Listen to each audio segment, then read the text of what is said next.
তাড়াহুড়া করে নামাজ পড়া একেবারেই অনুচিত কাজ। নামাজের অত্যন্ত গুরুত্বপূর্ণ একটা পার্ট হলো ধীরস্থিরতা।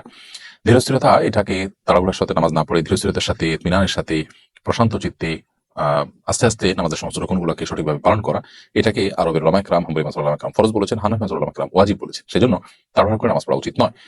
তিনি যদি বলেন যে সূরা শেষ হলেই তো হলো, তো সূরা তাড়াহুড়া করে শেষ করা আর ধীরে ধীরে শেষ করা তো এক নয়।